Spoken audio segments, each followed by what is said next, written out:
More Gospel, chapter 23, Conscience. See to it then that the light within you is not darkness. Luke chapter 11, verse 35. The eye is the lamp of the body. If your eyes are healthy, your whole body will be full of light. But if your eyes are unhealthy, your whole body will be full of darkness.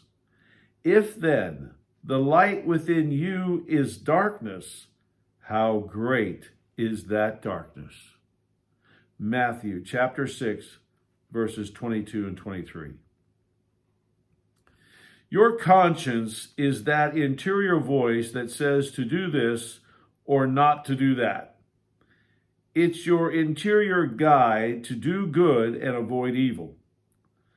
From birth to death, our conscience is constantly being shaped and molded.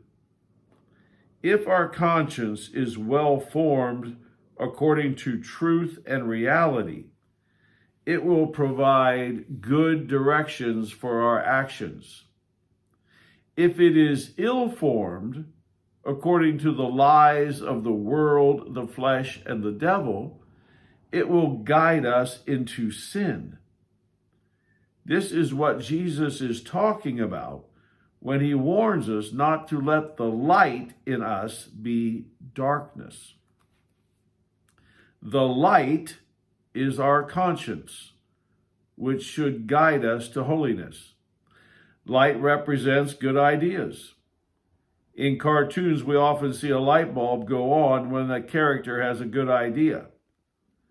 But it often happens that someone thinks they have a very good idea when actually it is a very bad idea. Then their light is darkness.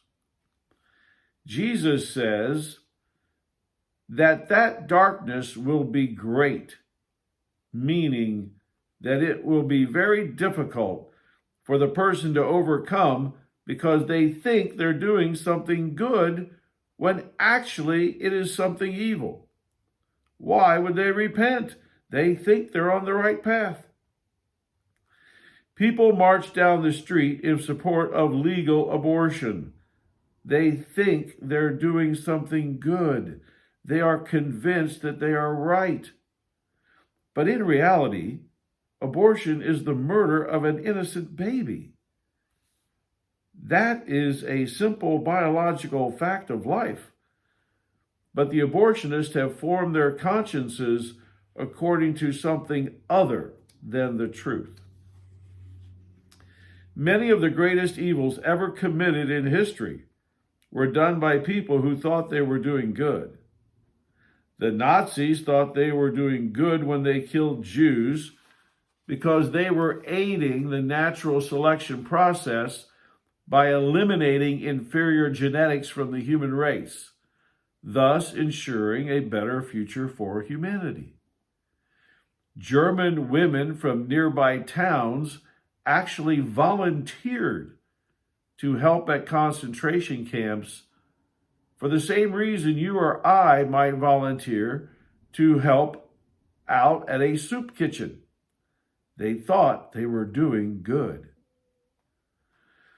Muslim terrorists think that murdering people is a good act because it furthers the religion of Islam. Homosexuals march down the street proclaiming how proud they are of their sexuality.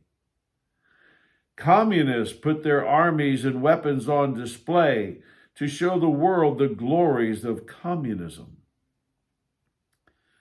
Obamacare required universal contraception coverage because they thought it was such a good thing. 25,000 Germans marched in the street in support of legal bestiality. NAMBLA, the North American Man-Boy Love Association, chants "sex before 8 or it's too late" in their marches to legalize pedophilia. The list goes on and on.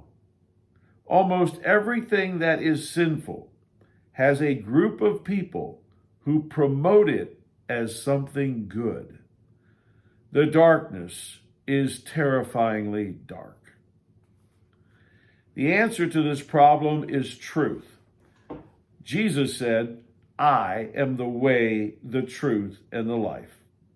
He said, "My words are truth." He said, "Whoever follows me will never walk in darkness, but will have the light of life." Everyone needs to form their conscience according to the teachings of Jesus, which can be found in the Bible and the Catholic Church. He is the Son of God who came to save us and show us how to live in holiness.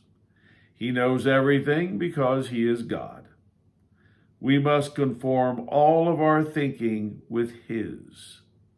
One of the best ways to do this is to daily read part of the four Gospels. There you will hear Jesus speak to you. His words have the power to form you. You will begin to think like Jesus, and that will naturally lead to acting like him in your daily life. My dear friend, be careful what you allow to come into your mind. Allow the light of Jesus to guide you and reject the so-called wisdom of the world, which is actually darkness.